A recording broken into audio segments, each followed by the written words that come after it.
loco? Yeah, all right.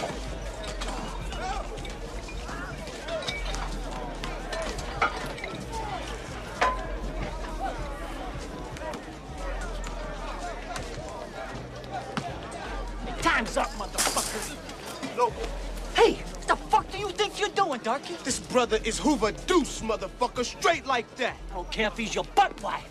This punk owes my brothers in D Block 8 boxes smoke. Fuck these pomos. Hey, you two motherfuckers want to go head up, that's okay. But Deuce Eyes won't see no Aryan Nation banging on one consolidated Deuce brother. Aryans don't want nothing with the deuce. This punk owe us. So what up, Bobby? It's my homeboy from the set, Hoover Deuce, and I'm keeping it.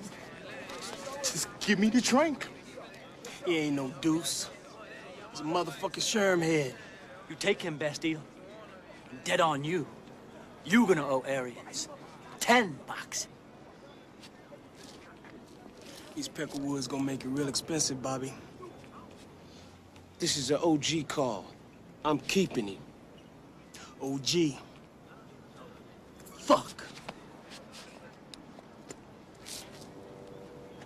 We owe you one, Buddha. No, you owe us 15 bucks. Aryan interest, motherfucker.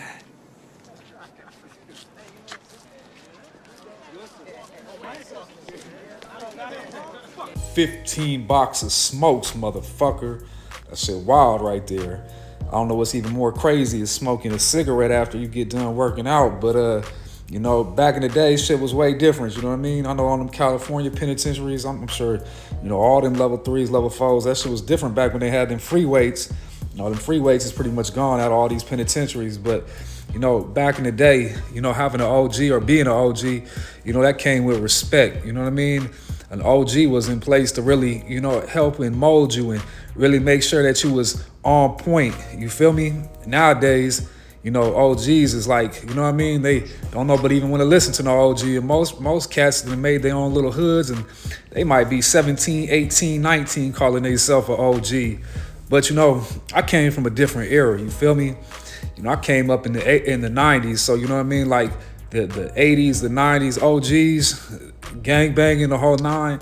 That shit was so different than what it is now. Now, yeah, this shit watered down and it's you know, it's buffoonery, it's clownery, you know what I mean? But back in the day, you know, I look at these pictures right here, you know, I see a lot of reputable men right here. You know, I see men that stand for something, you know, they stand for principle. You feel me? The criminal element is there, right? But these are stand-up men, you know what I mean? Especially when they hit them yards, you know what I mean? When you talk about standing on business, you know what I mean? A gangster from the 90s, oh yeah, they stood on business, you feel me? But it's unfortunate because, you know, looking at these pictures right here, and nah, these ain't people from Denver or my section or anything like that. You know, I found these Rip Rider archives, Instagram, the whole nine. But, you know, looking at these pictures and thinking about, you know, the 90s and all the gang banging and, you know, what it's turned into, you know, I look at these pictures and, you know, I think to myself, you know, this is an era of men that never will happen again. You feel me? Like, this is a different kind of breed right here. You see, muscles was part of the motherfucking requirement back then. You feel me? Like, you know what I mean? Like you needed to have yourself together, you know, mind, body, and spirit. You know what I mean? The OG was really in place to help be like a father figure and transition you from that boyhood into adulthood, right? You know, and that's our ritual rite of passage, right? We get quoted, we get put on the hood, and now we that motherfucking dude. But, you know, these eras of gangsters right here, man, they long gone and they ain't coming back. No matter how many Dickies and Ben Davis shirts cats buy in 2024 and try to be this guy, be that guy, y'all can't never beat them guys because that generation that came and went and it ain't coming back. You know, it just ain't. And unfortunately, you know, like in these pictures right here, majority of these cats locked up. You know, if they alive, right? Most of them either dead or they locked up.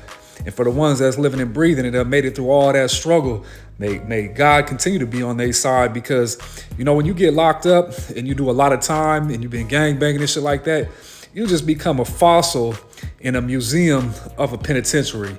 You feel me? You just sitting there and just get old and old and old watching TV. You just be sitting there in the penitentiary, old, watching TV. Ain't even no free weights in the penitentiary no more. You just sitting there watching TV, doing push-ups, pull-ups, waiting on chow time, hoping you get some mail, waiting for a program call. You know what I mean? It's life for the birds. It's like being alive but being dead at the same time. Like you really are the walking dead when you're doing a big bid in a penitentiary. But you know, I look at these men and I see a lot of honorable men right here. You know, even though the criminal element is there, you know, these are a lot of stand-up dudes. You feel me? Back in the day, you know, you had to stand for something. You really had to be that guy.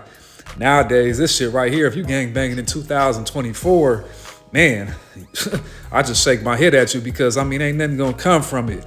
But you know, I was looking at these pictures and reminiscing and thinking and shit, you know, life ain't never gonna come back around on this type of era. But y'all let me know what y'all think down there in them comments, you know what I mean? And I got more videos coming. They on the way.